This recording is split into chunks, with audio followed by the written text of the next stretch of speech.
Hello, Hockey World. How are you? Welcome to my downstairs office here. So I know normally I'm back on the couch back over there doing the show. So today I thought I would get the entire. Wait a second. You had to say welcome to 2018. Come on. Happy New Year. Yes, welcome to 2018, the year of the podcast officially, I heard the other day. So there's that. I haven't heard that. Was that on the Chinese calendar? No, it's a funny thing. What is the symbol of the year of the podcast? Symbol of the year of the podcast. A pig? Is it a pig? It's probably it's a horse's ass is what it is. Whatever it is, it's probably pay per acquisition. I'll say that much. There you go. It's not straight up advertising. It's the symbol is I'll give you money if somebody. Anyway, so that's no, but actually it was funny because whenever it was Good Morning America and it said words to look for in 2018, one of them was podcast.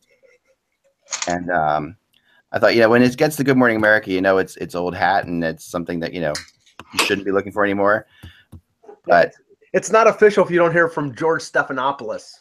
Yes, or something like that. So I saw that. My mom quickly called me up and said, yes, it's the year of the podcast. I said, great. That's perfect. I, didn't know that was a thing, but okay. Well, if it's permeated moms, it's relevant. Yes, we have to share this because last night Russ and I, after the Russia USA game, decided to go out for a post game beverage, and the music at a sports bar in downtown Buffalo was positively awful. To the point of it was Britney Spears and ABBA and this, and I said I have to change this, so I go in and put $1 in there and put the live version of "Close to the Edge" by Yes. That's 18 minutes long, Russ. Yep. Put that on there. It was glorious. Everybody in there was like, "What the hell is this?" That's really funny. Yeah, that's when you really. They had threatened to close the place in a half hour, and when I heard the song, I had no idea Mike put it in. And I turned to a buddy and I said, this song is going to close the place out. Like, this is it. This is the last song of the night. That was fully my intention. That'll empty the room, that was also fully my intention. It didn't work, though. No. That's pretty good. The last thing I want to mention is big back. So I was with my family and my son recuperating in Florida for a week. So thanks, guys, for filling in. And I, had all the best of intentions of doing shows, but as is typically the case, I said to my wife, actually my ability to do shows in Florida is usually about 50 to 60% when everything is perfect. And then you throw this on top of everything and, it went down to like 10 to 15%. So, but it was still great. LBK is Longo Key. That's why I have my hat on. But I went from this time was by far the most extreme temperature differences ever between home and there. Obviously, because we're getting killed here but I did something that you guys would all be proud of, and I especially wanted to tell you, Russ, because I know you've had your issues with my ice rink over the years. So we left on this journey the morning of December 26th. So and at that point, right after Christmas, everybody knew it was going to be really brutally cold for about 2 weeks. So I said, I have to get this rink done. So at about 8 o'clock at night on the night of Christmas night, I took it on. I said, okay, I'm going to do this. I'm going to do this now. I'm going to run the hose through the night, do whatever I have to do to get this filled up. And I did. I was out there all night long. I slept about 2 hours.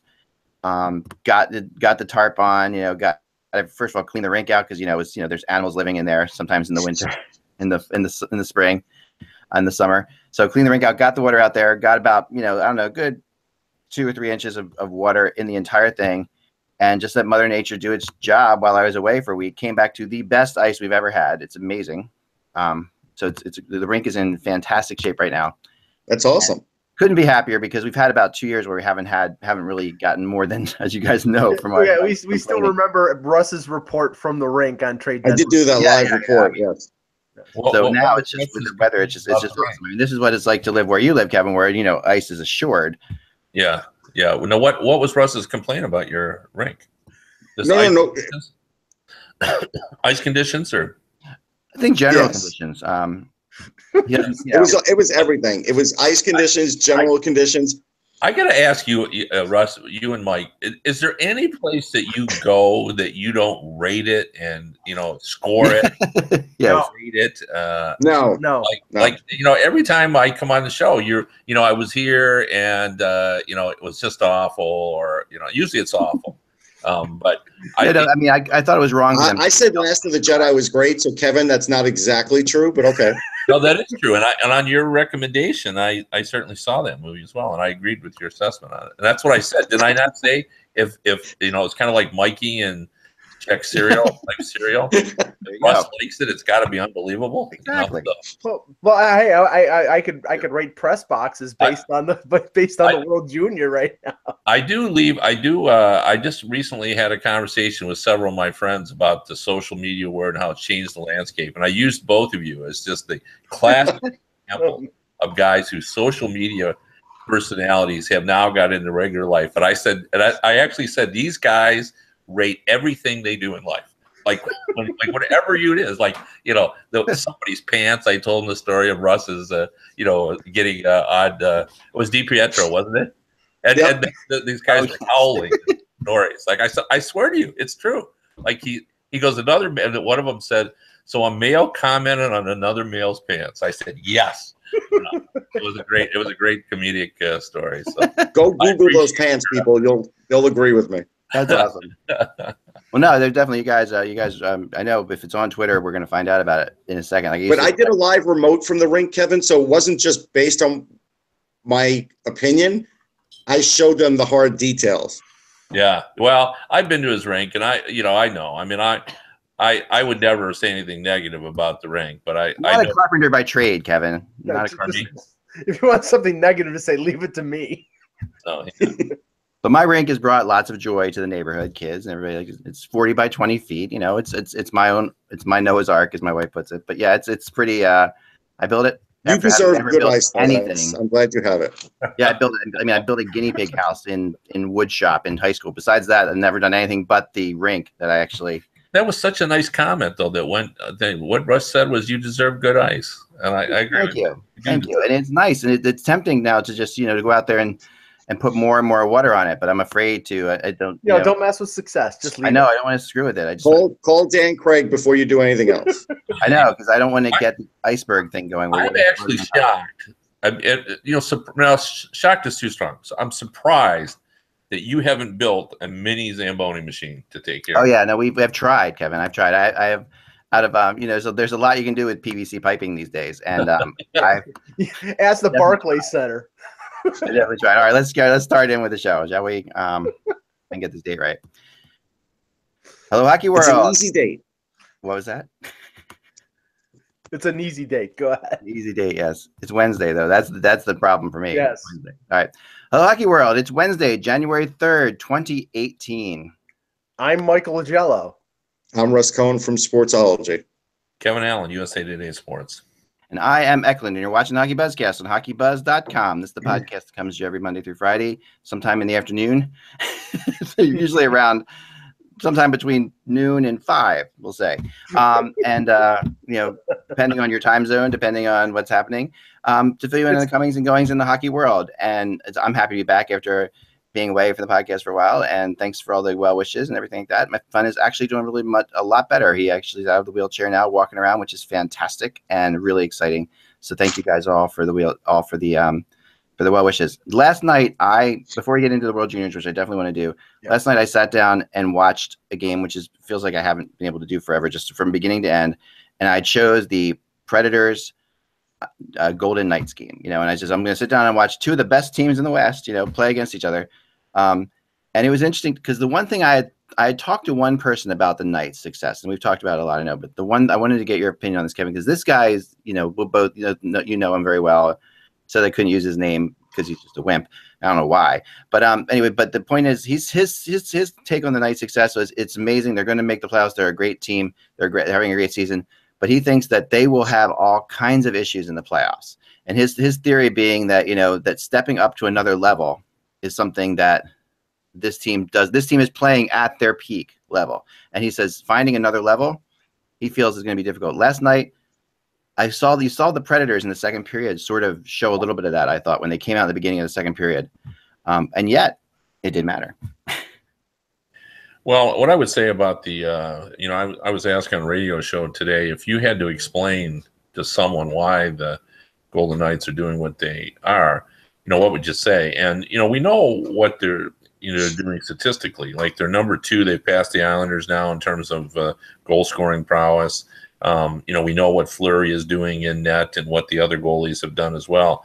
But I think what's sort of hidden in the background is the work that the George McPhee-led staff did in making sure they had the right characters for this team. Like they did a lot of research on who these players were and whether or not they would fit, whether they would fit within the framework of what they wanted to accomplish as a team, whether they were going to be good in the dressing room, whether they were going to fit in the community, whether they could be helpful in terms of selling the sport. They really tried to sort of put together a team. And, we talk about that as if, and it's almost become a cliche, but they actually did the work and really did make an effort to say, okay, if we plug these guys in, will they be comfortable in their new role? What's their upside? And that's why, guys like Carlson have 20 goals and Halla has scored more than he has in the past. And, everybody is kind of, they identified the guys that had upside,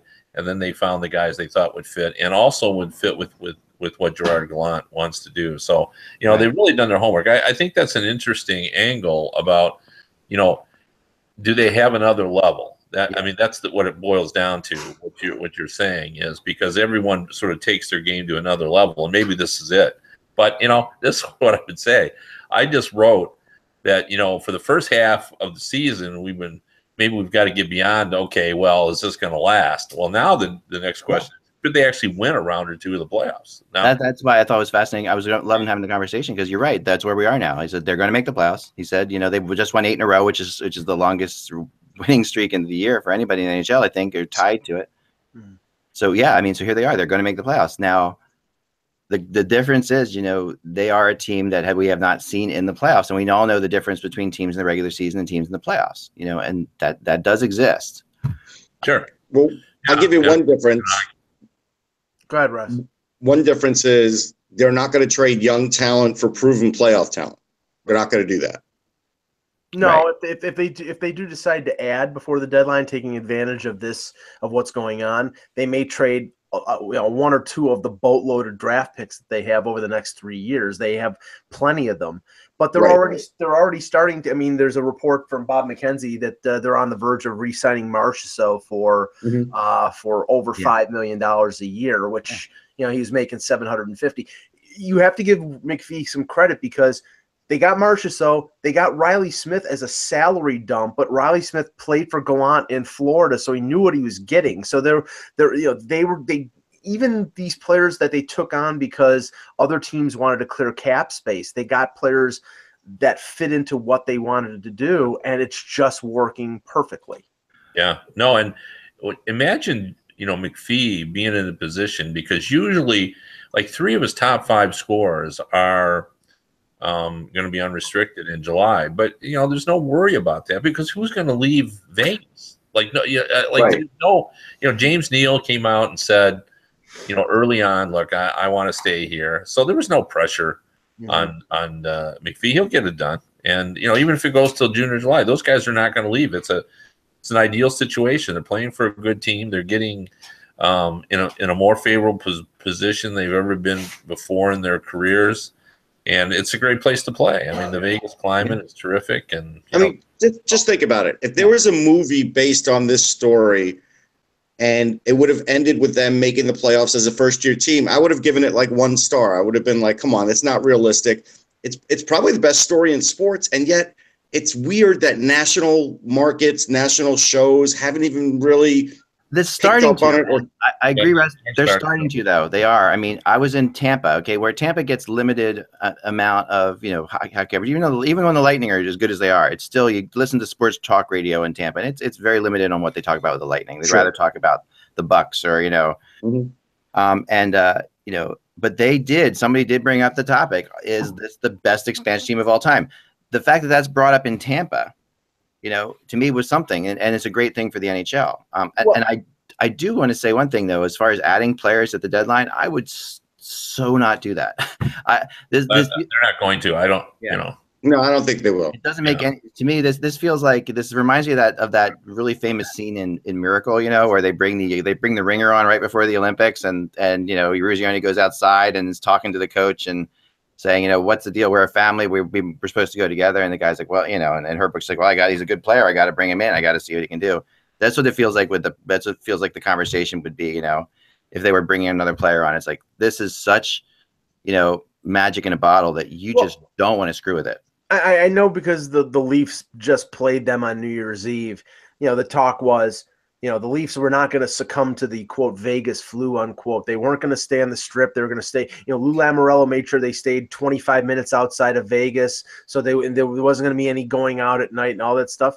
And they still walked into that game and went down 3-0 before they even got a chance to breathe. It's just that team suffocates you with effort, with the crowd gets on you. You know, it's a new thing there. It doesn't matter whether you're prepared or you're not prepared. I mean, they're 17-2-1 at home. That Fleury guy's pretty good too. Yeah, and that Fleury guy, and it was Subban that played that night, but that Fleury guy is pretty good. Yep. I mean, playing without. I mean, I think there's an embarrassment that goes on when team players play against them. I think that it goes on with other players. Like we should be beating this team. Like, why aren't we beating this team? I think that, and I don't think that's altogether gone away. I think that there's still hockey players that have that, and I think the Vegas flu is become like a bigger thing than it really is. By far, it's just become something that. I would say this though, when it was first talked about that Vegas was going to get a team, I did a story. And I ended up getting now I'm drawing a blank. Russ, help me out. Who was the GM of the Vegas IHL team? Strom. Yeah. Anyway, I don't know. He's with the Blue Jackets too. I'm drawing a complete blank. That's terrible. Okay. That's just old age. But anyway, he talked to me about when he was GM of that team in Vegas in the IHL. Like, they had an incredible home record for all the years of their existence because of that very factor, that this has been going on for years. That, you know, you come in and you just had one night there, but usually the guys ended up staying up all night. Yeah, they just weren't prepared. Now, saying all that, I don't know. I agree with you. Just in terms, these are pro NHL players. It's not the 1970s or 80s. Guys are so mindful of their bodies, and it's hard for me to believe. And maybe more self-fulfilling than anything else, as opposed to what's really going on. Yeah, I think it's growing a life of its own. So can we transition to from an expansion team with no history to a team with arguably the richest history in the NHL, and that's the Montreal Canadiens, and what's going on now, where now it's openly being talked about that they're shopping Pacioretty and that he probably will be traded before the deadline, and how they may be trading him at his lowest possible value of his entire career. And this is a guy who scores 30 goals every year almost without fail. 5 of the last 6, I think, right? Yeah, and he scored, I think he scored 1 goal in the last 20 games. And they're bound and determined to trade him, and it's going to be at his lowest possible value, which I don't think is the best thing. But we don't really know that. We just have kind of rumors. But I do think that I don't think it's a lock that they're going to trade him, but I think they're entertaining that. I think he'll still bring a pretty penny, though. I mean, that's what I've kind of heard about that too. I've talked to some GMs, and they said, this is not a fire sale. They aren't giving him No, I think he'll still have pretty good value. I mean, everybody has an off season. It's a bad team. You put him on the right team, and I'm pretty sure Pacioretty perks right up.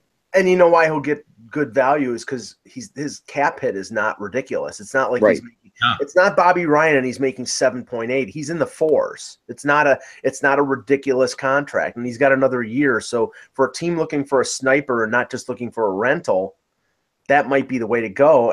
But I mean, right now, the way Montreal and the way Ottawa are playing and have played in the first half of the year, I mean, Montreal was a playoff team. Ottawa became within 1 goal of getting to the Stanley Cup final. And these are train wrecks right now. This isn't just like slumps. These are train wrecks in the first half of the year. No, I think Go ahead, Russ. I was going to say, I think with Ottawa, they caught lightning in a bottle last year, and I think It just, they had injuries, some things derailed them, and they just never got on track. I think that's, you get these teams in the NHL where all of a sudden everything does go right, and then for a couple seasons after that, it doesn't. And right now, they seem to be in that mode now. As far as Montreal, that they tried to rescue a sinking ship, and it's just sinking. That's it. I mean, it's one of those things for them. And what about Elliot Friedman, who came on? And this is what I've been trying to find. I've been trying to find the exact quote, but I wrote about it today. Where he still believes that only 3 teams are going to make it from the Metro Division into the playoffs. Which when you look at it, it's kind of incredible. It said it on 650, and it was all over Twitter. If he really truly believes that, then I don't think he has any faith in the New Jersey Devils. And then I will go one step further and say I don't think he's watching the New Jersey Devils. Yeah, I'd find it hard to believe. I'd have to see it to believe it. But if you look right now, I mean, Montreal's in the tank, Ottawa's in the tank, Buffalo is in the tank. So I think they're completely out of it. Florida has shown some life of late. With Reimer's played better, but then he sort of fell back yesterday in their game. I right now I think it's Toronto, Boston, and Tampa in the Atlantic, and I find it hard to believe anybody else in that division jumps back into it. But anything's possible. Well, I guess it is, but I have great admiration for Elliott, but I just don't see it. The Rangers are one of the wild card teams, and they're 18-6-3, right, over 31st, and the Islanders were terrific at the start of the season, and really. It's only the injury to Boychuk and the fact that their goaltending has betrayed them that's put them in this tailspin. I think they've lost 10 of their last 13. But I got to believe, given that John Tavares is watching and waiting to decide what he's going to do with his life, that, Snow's going to have to do something. There's been a lot of speculation that he's down 2 defensemen. He needs defense badly. He does need defense, and I think he needs a goalie, and he does. There's no one out there that could really save them, but I think what they need to do is just give themselves another option. Like even if it's just bringing in a third goalie. I mean, you got to change the dynamic because. Clearly, players kind of know what's going on, and they're looking behind them going, no matter how hard we play, it just seems like, like the average save percentage in the NHL is now back up to .913. Yeah. And, I think last time I looked, Halak was at .905 and Grice was south of 9. Yeah. I mean, I know that before the break, Eck had mentioned Aaron Dell from San Jose as a guy who's a UFA. They're not going to trade him though. That's what I've heard. So yeah, I mean, if they're going to keep him, I mean, even though he's a UFA, I mean, I understand that because he's played great for them. I mean, maybe they're trying to drive up the value, but if he's not on the market, then you're talking Mrazek. You're talking Robin Lehner out of Buffalo, and after Lehner had that sort of brain cramp a couple days ago where he impugned the that everybody was against Buffalo because of a call. I mean, that the video people in Toronto it was a conspiracy against the Sabres. Yeah, but he is still playing well. I like the way Leonard played. No doubt. Like I think Leonard would be a good option for them. Yes. I think Jimmy Howard would be a good option for them. Yeah. He would. So how about Mrazek? Is that possible at all, Mrazek? Oh, very much. They couldn't give him away before. So I don't know that the Islanders want to do that, but it makes some sense if they're just going for a third option. Because 3 seasons ago you couldn't pry Mrazek out of the rack. No, I know. Right. Such a high goalie prospect, but he's got. I'll give you the other name too. I think Eddie Lack. I think when he was acquired by the Devils, I think they acquired him to trade him again to get more assets. Yeah, I don't have any trust in Eddie. I love him as a human being. I think he's a fun guy, but I don't have any trust in him as a goalie. Yeah, but if they work with him for a few weeks, he might get it back, Kev. Like we never know. No, yeah, for sure. He's got someone yesterday compared Aaron Dell to Andrew Hammond to me. Okay, they said that Aaron Dell, he's 6-0 in his last 6 games. He is the reason the Sharks are where they are in a lot of ways. But Hammond won those consecutively. Dell's never played 6 games consecutively in his career. No, I know, but the early on. Here's why they're not going to trade him. is because they're in the playoff spot. Last time I looked, they were third in a playoff spot. They're not going to get a lot for him. So why trade a guy that you need in case Jones goes down? Like, it's not like you're going to get a prize prospect for him. So there's really no incentive for them to move him. Right. Yeah, if they got themselves a conditional first round pick or something like that, then probably they would consider it because that's an asset that's valuable. But if they're only getting a second round pick or something like that, I mean, I just don't think you're going to give up a second round pick for Dell. So yeah, I mean, the rumor I heard was Ian Cole, right? Now that would send, that's the name, and it's surprising on a lot of different fronts.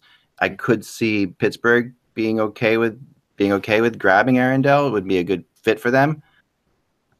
Well, they need somebody because both goalies have nagging injuries. So yeah, and San Jose has 46 points, third in the Pacific. They would be tied for the last wild card. Yeah. So their playoff positioning is tenuous.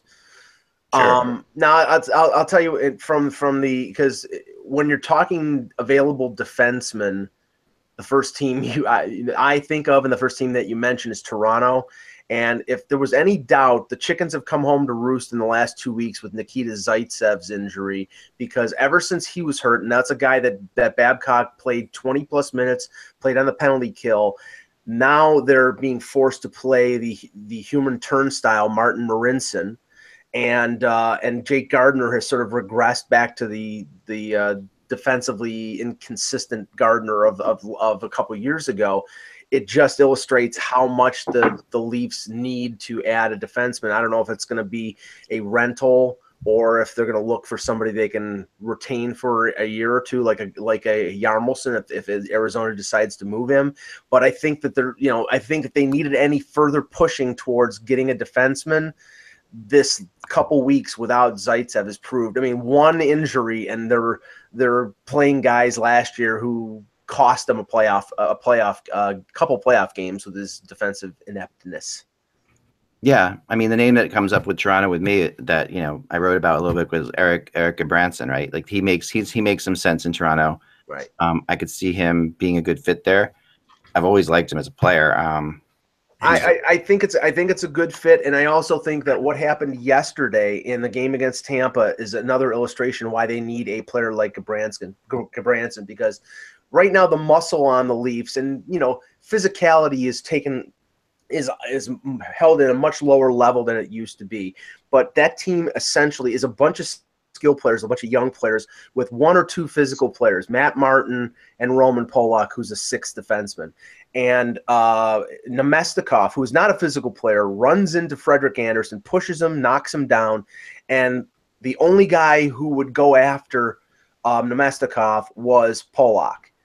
They really don't have anybody scary on the blue line to put fear in the hearts of other forwards to go to the net. Or Matt Martin, I know Russ and I have talked about this. Matt Martin doesn't think Matt Martin is a deterrent. I think he is, and the era of deterrence may be over with. But I think that team, with the exception of one or two players, has so little physicality that they need a big, tough defenseman. They need somebody else. Here's my counter. This is my argument with Martin. He will definitely stick up for his teammate if something happens. Yes. But I've seen plenty of things happen with him on the ice, and that's why I say he's not a deterrent. He just reacts if something happens. Right.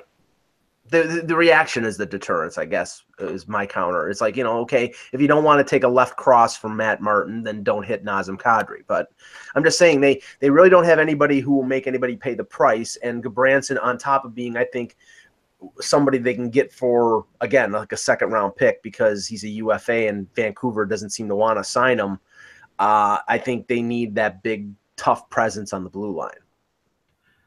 I mean, there are defensemen out there, right? There are defensemen out there that could be gotten at the trade deadline. I mean, one of them that keeps coming up too is and because he's playing really well as of late, is Zach Bogosian, right? So he's had a good kind of rebirth into this thing.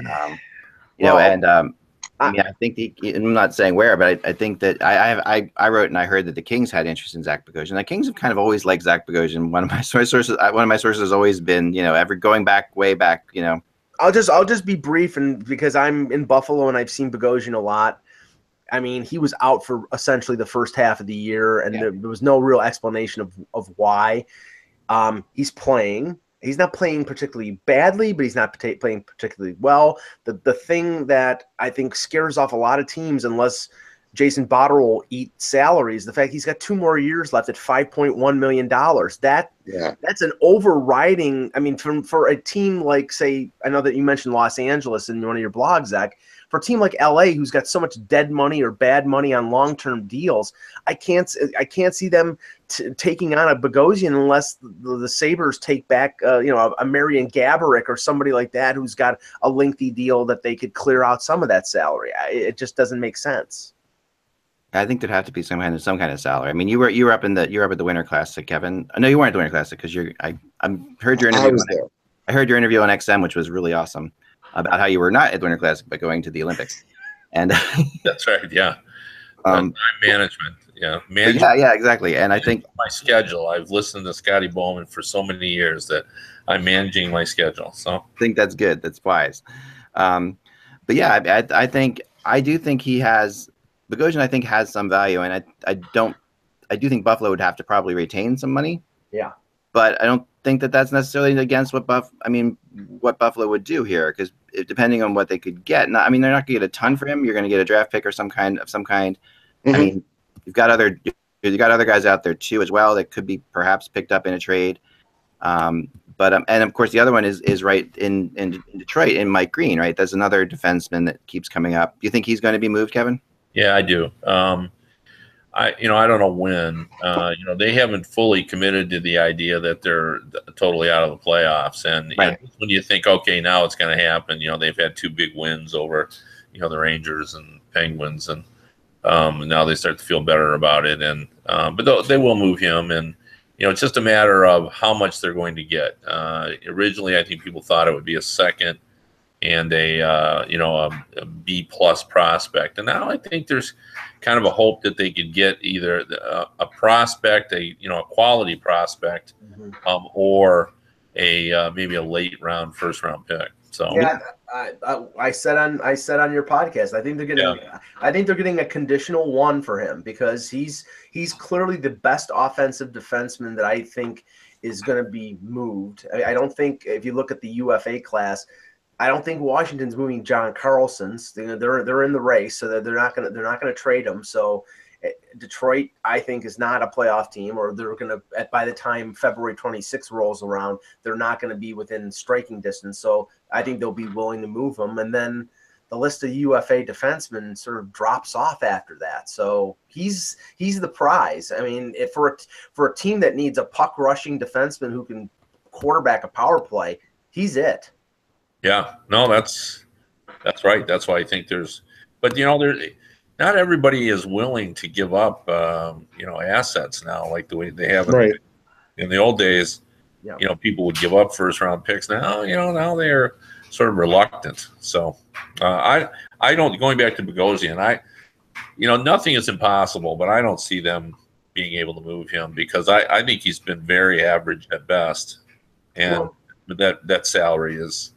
I just can't see the Sabres eating enough of it to make a difference. Well, the only thing that I think is in the Sabres' favor, and that increases the possibility of Bogosian being traded, if he stays healthy until the deadline, it's been my theory they're going to buy him out, because he has just been, if he stays healthy until the end of the year, he can't be put on long-term injury. It doesn't prevent a buyout. They would take the opportunity and buy him out. If you buy him out, he's got 2 years left. The cap hit is over 4 years. If you trade him, if you find somebody who's interested in him, and you take a 50% retention of the salary, the cap hit's only 2 years. So you may actually get a draft pick back, and you may actually shorten the cap ramifications by half. So I think that increases the possibility if he stays healthy. But his record of health has been obscenely bad since he's been in Buffalo. But they'll definitely get a draft pick back, because remember, Timonen, they got 2 for Timonen, and he was on 1 leg. Yes. And he's got some experience. I don't know. It is going to be it's unlikely. Well, I don't disagree with that. But I've started to hear it come up, and I know there's a lot of defensemen out there that Tyson Barrie's name continues to come up still as a possible. but they're in it. Like I just don't see it. Right. I just don't see that either. Just Yeah.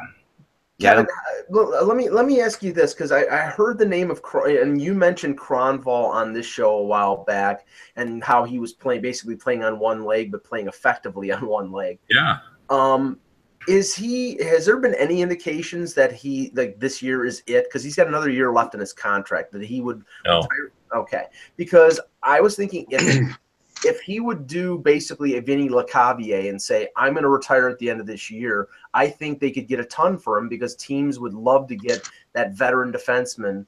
But I think that the fact that he has another year on the contract, and that would dissuade teams. Like, they're counting on him coming back, and he loves playing, because, and I know they're counting on that, because their whole strategy is in 2019, where all these defensemen, in theory, and I say that because I think we all know that the majority, if not all of them, will re-sign. Yeah. Or get traded and re-sign somewhere. Yeah. Yeah. But you never know. I mean, we could get one or two that they are going to have $14 million come off the books, and they're going to, be in the hunt for one of these defensemen. And Kronwall is in that, $14 million. So I think, I think they view it as he's going to stay around, and he's great around the room. He's a good leader. He's very well liked. Like, it's not like they are dislike him because he's stuck around and played, because he worked hard. Like, you got to give him full marks. Like, he really has figured out how to play effectively on one leg. His knee is shot, and he's out there playing, and he's done a good job this season. So, yeah. But the rebuild in Detroit is, they're still trying to do it in the trickiest way possible, which is to do it on the fly. Yeah. So, and that's always hard. And boy, I tell you, the natives are getting restless only because, Mantha has not, played well of late, and Anthony Ciu has not put up the numbers. Really, the only the younger player who's really got everybody excited is Larkin, who's a presence in every game. Right. He's only got 5 goals, but he's got a ton of assists. Oh yeah, and he's visible every game. Like, he's teaming shots on goal, and he's skating, and he's learning how to play. And I tell you, the Bertuzzi has come up, and they've already told him to get a house because he's been impressive. Mm-hmm. I told you he's got some skill, and he's got great speed. And he's in the middle of everything, and that's what they like about him. There's a lot of debate about whether he's a scorer or not. I think people don't believe that he's going to be able to score at this level. You know what? I think you can put him in the Tom Wilson role and get some goals out of him. Yeah, I do. 10 to 15 goals. One of the games that Russ and I were watching last night, only part of it, but again, Edmonton and LA jumps out to a 4-0 lead. Yep. And even with Sekera back, even with Talbot back, I know that they've played better of late, but they really haven't made up a lot of ground in the West. They dug themselves such a big hole, and then I think they went like 8-2-2 and really didn't gain a lot of ground. And now they're starting to fall back again. And this is what I mean. When you fall back so much so early, it's tough to dig yourself out. And now the defensive problems are sort of coming up again with Edmonton. I don't know whether this team, we all thought, or most people thought, that they were making the playoffs. I don't think they're making the playoffs. Well, yeah, I mean, what you're seeing there to me is that the always misunderstood concept of you can start a team on the rebuild and it just isn't linear. Like, it's not like they're going to get better from year to year to year, like you'd expect them to. Like, they had a great year last year. You'd think so this year they're going to do at least that well, and perhaps it just doesn't work that way, and it's not linear when you have that many young players. And it's not high school sports, right? It isn't right. Like, your team, exactly. It's a great point. That's exactly it. You have a bunch of sophomores, turning into juniors, turning into seniors. That doesn't happen that way, and yeah, it's really tough. You're seeing the same thing in Arizona, right? It's just not linear. Though, just to stop you for one sec, though, what we were seeing last night is players waiting, standing around to see what Connor McDavid's going to do with the puck, and that's hurting them. It's really hurting them. Oh, Yeah, no, it's killing them. And McDavid, I think McDavid's a phenomenal player, but I'm still going to stick with my old thing that I'd rather have Austin Matthews because he makes the team players around him better. And I really feel like that's what I've seen so far out of Connor McDavid. And it's a word that, like, you throw that out there and people will destroy you in Canada for saying such a thing. But yeah, but this isn't even McDavid's fault. Like, this is the fault of his line mates. But at the same time, this is a supporting cast problem. This is not. Yeah. McDavid is one of the one or two best players in the league. There's no doubt. He's incredible. Yeah. But in that game, you have a guy with a sort of a screw loose in Patrick Maroon who elbows Drew Doughty on the button and then. He's probably going to get suspended for more than a few games because it was a blatant elbow right to his jaw. It was bad. I mean, you don't need to surround McDavid with those type of players. I think that they've had that recent success when they put Puljujarvi and they put Lucic with McDavid, and that combination has worked well. But the supporting cast is still not good enough on Edmonton for them to be a consistent playoff team.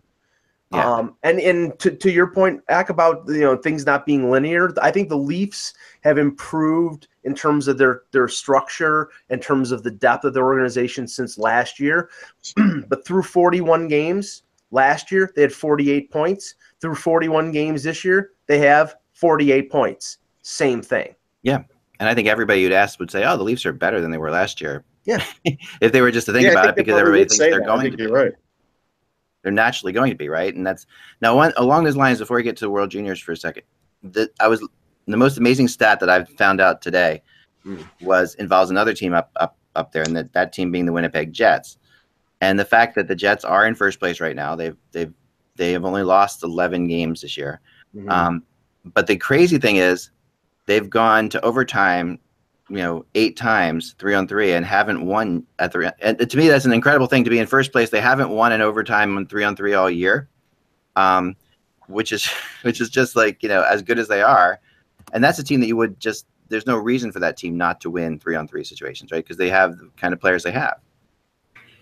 Yeah, that doesn't make any sense when you think. And here they are. Are they better than we think? Because I think to myself, 3-on-3 doesn't happen in the playoffs, right? And usually teams that struggle in that situation, we get to the playoffs. Is Winnipeg better than we think they are?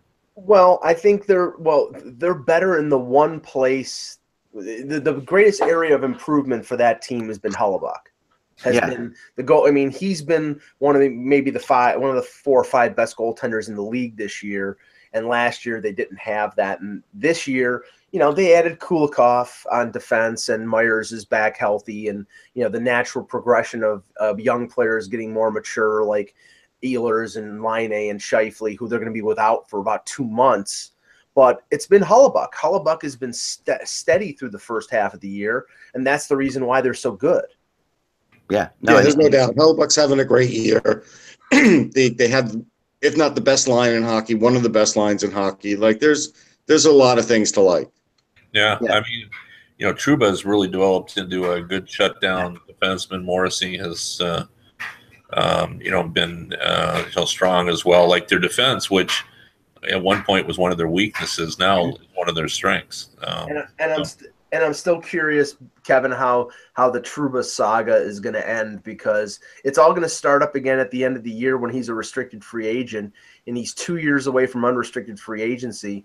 If Winnipeg doesn't move him, then I think he signs a 2-year deal unless they are prepared to give him over and above what he's expecting to buy off unrestricted years. I mean, it's going to be an interesting negotiation between it will be, but I think his attitude about it's got to be different. I mean, now his concern before is that he wasn't getting the opportunity that he wanted. Right. And unless he was not telling the truth and it was really about being in Winnipeg. Right. And the other thing, the team's a lot better. And what if he goes to a team that's worse? That's a possibility. That's an issue as well. Like, I mean, if you're looking around and you're looking at all the talent on Winnipeg, why wouldn't you want to be there? I mean, you're playing with a good team. Most of the players want to be with a good team. So I mean, it could be a problem again because they may not offer them as much money, but I think it's a little bit different situation than it was the last time around. We're just going to have to, at least we don't have to, put up with the trade rumors and all that stuff for a while. Yeah. Sure. Yeah. Until the summer. Yeah. We Kev, can we ask you one thing before you go? Because Sure. the U.S. Olympic hockey roster was announced, and they only announced one goaltender. And we're going to talk about the World Juniors in a second. And the speculation coming out of Buffalo is that the two remaining goalies are playing for Team USA at the World Junior. Well, it's a possibility. Basically, there's 5 goalies in the mix. And for a variety of factors, there's an injury involved, and there's an illness. They want to look, and they just felt it was better to take advantage of these 2 extra weeks to look at the goalies. But it is a possibility that one of these goalies could come out of this World Juniors, to be sure. Maybe 2 for all I know. But everybody who's involved in the process is aware of it, and they're just trying to keep their options open. But now, Kev, are the forwards set in stone? Well, the forwards who have been named are set. Yeah. So they still have a few they're going to name. Well, no, not necessarily. I mean, if they don't, well, let's put it this way. To me, it's a mistake if they don't name Casey Middlestat. I think you got to bring that kid. I don't think they intend to take him right now. But I would say this: if someone gets hurt, I think that's a possibility. I talked to Tony Granato about it, and he basically said they had a long discussion about it. Now, I agree with you, Russ.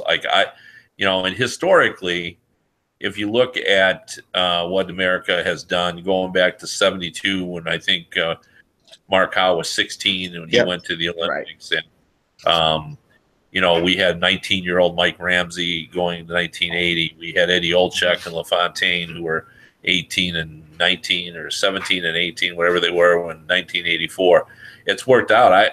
To me, Middlestat has played so well in this tournament. I mean, like yesterday, it was probably his worst game, and he ended up making a play that created the important goal. Right. So, I mean, he's been just fantastic. I feel in this World Junior champ. I think right now, I think he's player of the tournament. I think he's the he's one of them. That's for sure. Yeah. But I would think that they would factor that in if somebody gets hurt. But what's interesting about that team is they say this isn't an NHL tournament, but most of the American players have NHL experience. Yeah. Right.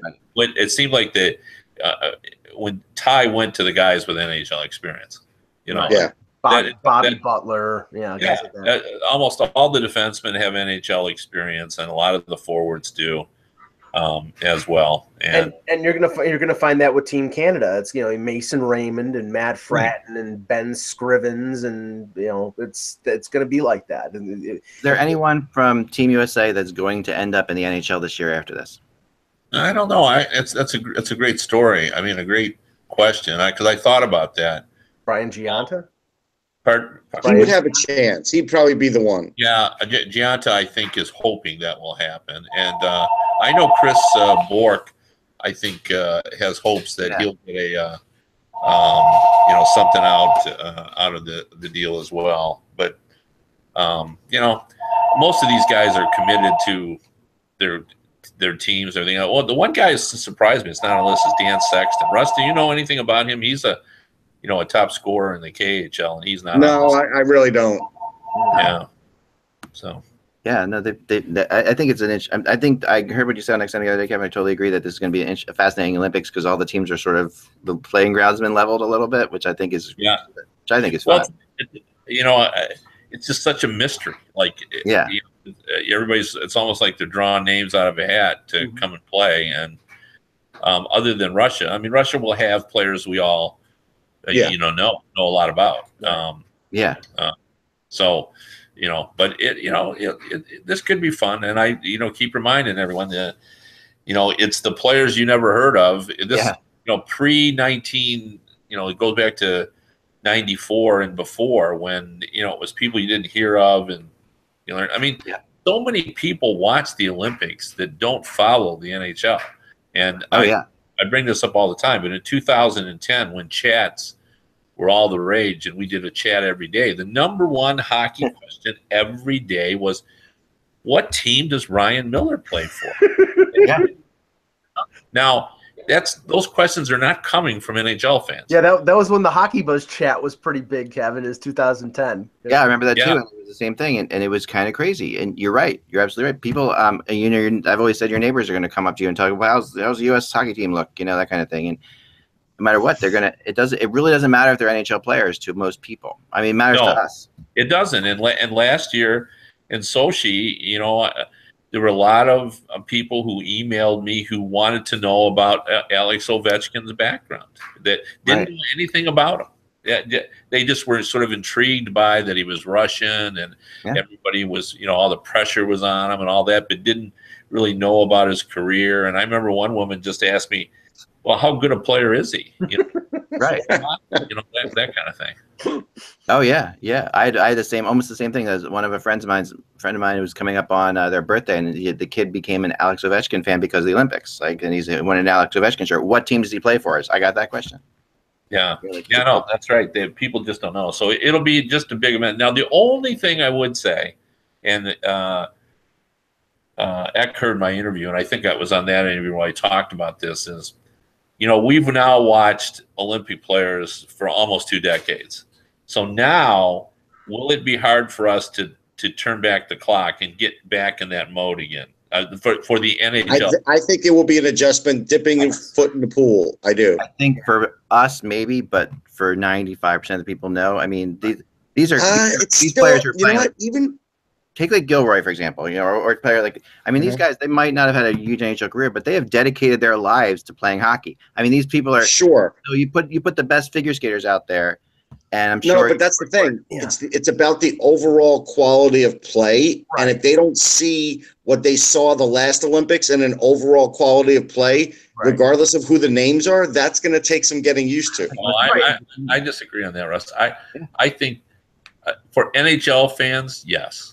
But not for the average fan. They don't know good hockey from bad hockey. Right. And I go back. What if for some reason there's a ton of penalties or a ton of stoppages because of bad play? I think that will affect how people watch it. It's like us watching bobsled or the biathlon. Or like, say, gymnastics, right? There's 6 gymnasts or whatever on the 6 girl gymnasts on the U.S. team. There are probably 5,500 others that we would think are just as good. Yeah. The only thing I'm concerned about is, if you saw what like Team USA chose before the NHL went into the Olympics, 80, 84, 88, it was the top college players. I don't think they've requested, they've with the roster they've brought, they didn't go deep into the NCAA because Jordan Greenway is there, and there's a couple players, but Middlestat should be there, a few other players should be there, but because they're under NHL contracts, not NHL contracts with the NCAA players, but they didn't go full out for you're right about the best players in college, and I think that would have probably.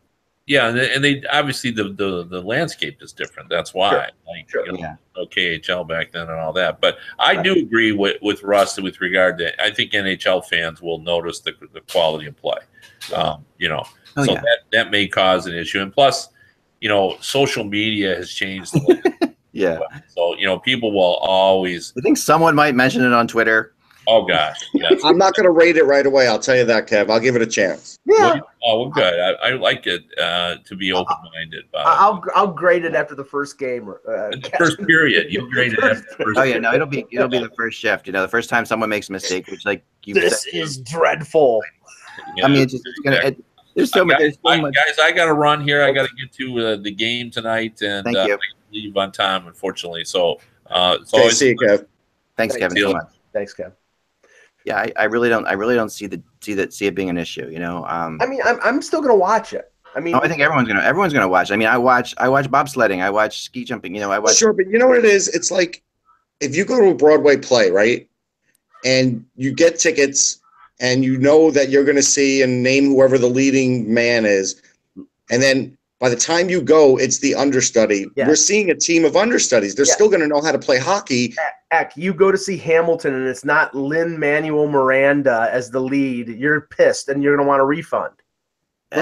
No, for most people, yes, but Hamilton's right now, use Hamilton as an example. You know what I'm saying, though. No, but I'm saying it's playing in Chicago. It's playing all over the place right now, and you can't get tickets for 2 years. So it's like the people are still, and that's none of the original cast people. It's all it's But just. most things don't work that seamlessly. Right. I just think that unless you're an expert at something, you can't tell the difference between the very, very, very best and very, very good. I mean, I've played. Unless you see a goalie giving up 5 or 6. I mean, if you see a goalie giving up 5, 6, 7 goals a game, you might be able to tell the difference. Here's the thing, so we've all played open hockey at some point, right? We've all ended up at a rink, right? We've all played open hockey, and there's a kid who comes in there who played on a B junior team or whatever, or a C or D junior team, and he's so far better than anybody else. He's drunk, even though he's like half drinking. He's got the big gut because he doesn't play anymore, but he is just so much better than everybody else. You're playing him. You're playing with him out there, and I think that's what people just don't realize are the levels of this thing, the levels of any sport. And except that guy now is going to play against Ilya Kovalchuk, right? Yeah, well, there's some I agree where Russians does throw the incongruence out, but in a way, that's how Russia was before, right? I mean, remember going back to 1980? I mean, Russia. No, I know. I'm just saying, but there's going to be an inequity there. Yeah, the only difference is it's not Colonel Ilya Kovalchuk. Right, exactly. I mean, and that this team is nowhere near as good as that team or as professional as that team. And this is not being disrespectful. Is Bobby Sanguinetti going to cover Ilya Kovalchuk better than he did the first go round? I mean, that's what you're looking at. I do agree that I think when Kevin said they're defaulting towards NHL experience, I don't disagree that with what you're saying, Mike, that they should maybe be looking at college more. And I don't know that just because you play in the NHL or play in the AHL even for a while or you're playing in. I've never been sold on the fact that makes you that much better. Right, talent is talent. Right. I mean, and we know that these top level college players, and some of them can, Jimmy Vesey jumped right into the NHL and played well. So we know Will Borgen was a good pick. He is a top level college player. He's on St. Cloud, one of the best teams in college, but he's not going to get the press, right? But that's a good pick, and I said that was a good pick. And if you leave Middlestat and Adam Fox on the table, right, you're crazy. And Jordan that right now would be a top 6 forward on the Sabres, right? He would just do right now. Jordan Greenway was one of the best. Team USA's best forwards at last year's World Junior, and he's a big body. And Troy Terry will be a weapon in the shootout, and is a good. So that's what I'm saying. If you had a few more of them and a few less of the Matt Gilroys and the Bobby Sanguinettis, then I think that it would maybe give the U.S. a better chance, and I think increase the level of excitement. But here, I think you've got half a team of exciting young players and half of the Spengler Cup team. So that's where I'm a little, but I'll watch. How about this? So we have the team that's going to the Olympics, right? Let's just say that the U.S. World Juniors team, which is they're playing well. They're playing okay. They're not playing great, but they're playing well, right? They have a chance at winning it all, of course, like anybody does. If they win it all and the team's playing really well, what would happen in a game of that team versus the team they're sending to the Olympics? Like, what would happen? What would that be, a blowout to astronomical? Well, all right. So here's a good example. Yeah. Even Brian Giunta doesn't know how he's going to fare in this, as an example. Right. And so, he's going to be presumably one of the best players. Right. Yeah, he's the team captain, so he's going to have he's won Stanley Cups, and he's going to have that experience is important, but in a tournament like this, it might just be better to throw the World Junior team over there. They've been playing together for a bunch of weeks and already they already have everything going. Would they have a better shot? I mean, to me, there's something about the fact that, this team has been, they played I know this Olympic team has played in a couple tournaments and not done well, right? They've struggled. Yeah. What's the difference between an experienced team that's not doing well and a team that's younger but is firing on all cylinders? I just don't know the answer, and I think that's why I think the mix is important, and they don't have enough of a mix right now. Right. Well, let's just touch on the World Juniors go ahead. Before we end, because tomorrow it's Canada versus the Czech Republic and U.S. versus Sweden. And Russ, we were talking about this yesterday. It couldn't have gone any better for Canada. I mean, we left Canada and the Swiss after the first period because we knew it was 3-0 Canada. They were going to destroy the Swiss. The Swiss really hadn't played one good game, to my estimation, in the tournament, and they were not a match for Canada. They won 8-2. The Czechs upset the Finns, and the Czechs, they've got some good young players and some guys who are going to get drafted. and one who was drafted in the top 15 of last year's draft. But I don't know if they match up to Canada any better than the Swiss do. I mean, Neckish will be a problem. Yes. You know, Kaut will be a problem. Philip Zadina will be a top 10 pick. Yeah, he's a big player. They'll be a problem, and the goaltending was good. Will the goaltending get to a next level? I don't know. I mean, the funny thing is the Czechs say there's no pressure on them, and I believe them. So anytime you have a team that feels like there's no pressure, they might be able to stay in it for a little while. Yeah. But that's it, just for a little while. Yeah, they're playing with house money. They beat the Russians in the preliminary round, and then they beat the Finns in the quarterfinals. Yes, they had a successful tournament. Yeah, they have the ability to beat teams that maybe have a little more talent than them, but we're talking a team that has I think a lot more talent. And now the one thing about Canada is that Canada has prided themselves on having this balanced offensive attack. And, you know, through the preliminary round, they had like 17 skaters who had 2 points or more. So nobody in the top 15, but, you know, a couple guys with 5 points and then all the way down to 2 points, and only like the goalies and one defenseman were held off the scoreboard. So they're a balanced attack. I don't know that it helps them very much to have a game like they had, the Canadian team. You know, like I have that kind of game against Switzerland. It's really just one of those things that. Yeah, but I'm going to take it the other way. It doesn't hurt. When you could just walk through, it doesn't hurt. Yeah, no, it doesn't. I guess it doesn't hurt. I can see that. And I mean, they're not going to incur, if they don't incur any injuries, right. It's a big deal to keep moving on. Like about the Finn game. You were at the Finn game, right? So the Finn Czech game. Is it me or are the Finns suddenly cocky? Like there's like something like they have the attitude of like a Finnish player when they score a goal is so different than it has been in the past. I just think that's the next generation. I don't think they're cocky. I think there was. I actually took it the opposite way, Ak. I mean, they had something to prove this year, and they were disappointed because last year they almost got relegated. This year, I know. But there was a lot of the way they're. I don't know. Maybe it's just me, but the way they were celebrating. I'll say this. I just felt like there were some coaching issues, and that's what was sort of holding back some of their defensive talent.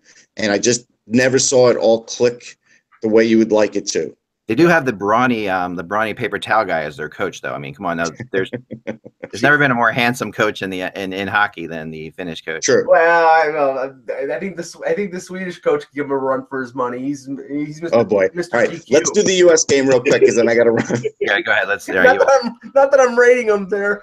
No, I mean, to me, it's a pick'em game. I mean, it's U.S. Sweden. Sweden looked really good. We had really close seats yesterday, Mike, and I could really see what Sweden can do.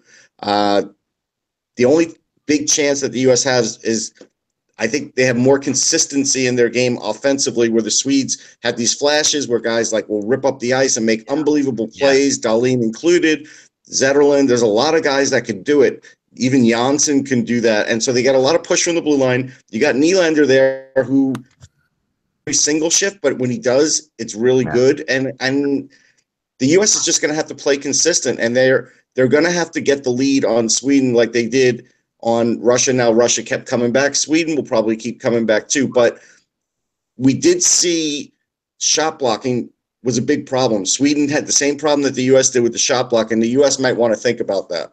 Yeah, I think the Swedes' goaltending is good but not great.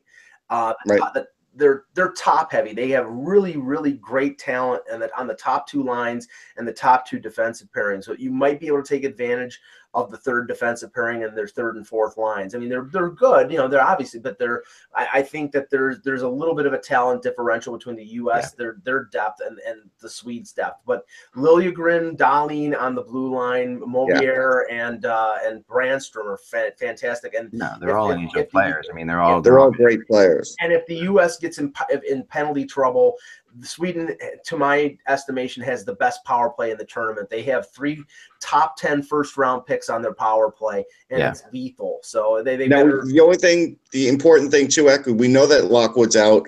We don't know what Brown's status is. If they have to go with 11 again, that's going to be tough. That's tough. And going back to Canada, they sat out Victor Mete against Switzerland. They probably thought they could win without him, but he was limping in the last game of the preliminary round. So if they're short a defenseman, that might hurt them a little bit too. But they have some good depth on the blue line, so they might be able to get away with it against the Czechs. Yep. All right, guys. I'll let everybody go. Thanks so much for watching. We'll be back again shortly. Remember to you can subscribe on iTunes or help us out at patreon.com/hockey. We appreciate it. And without the buzz, it's just hockey. We will talk to you soon.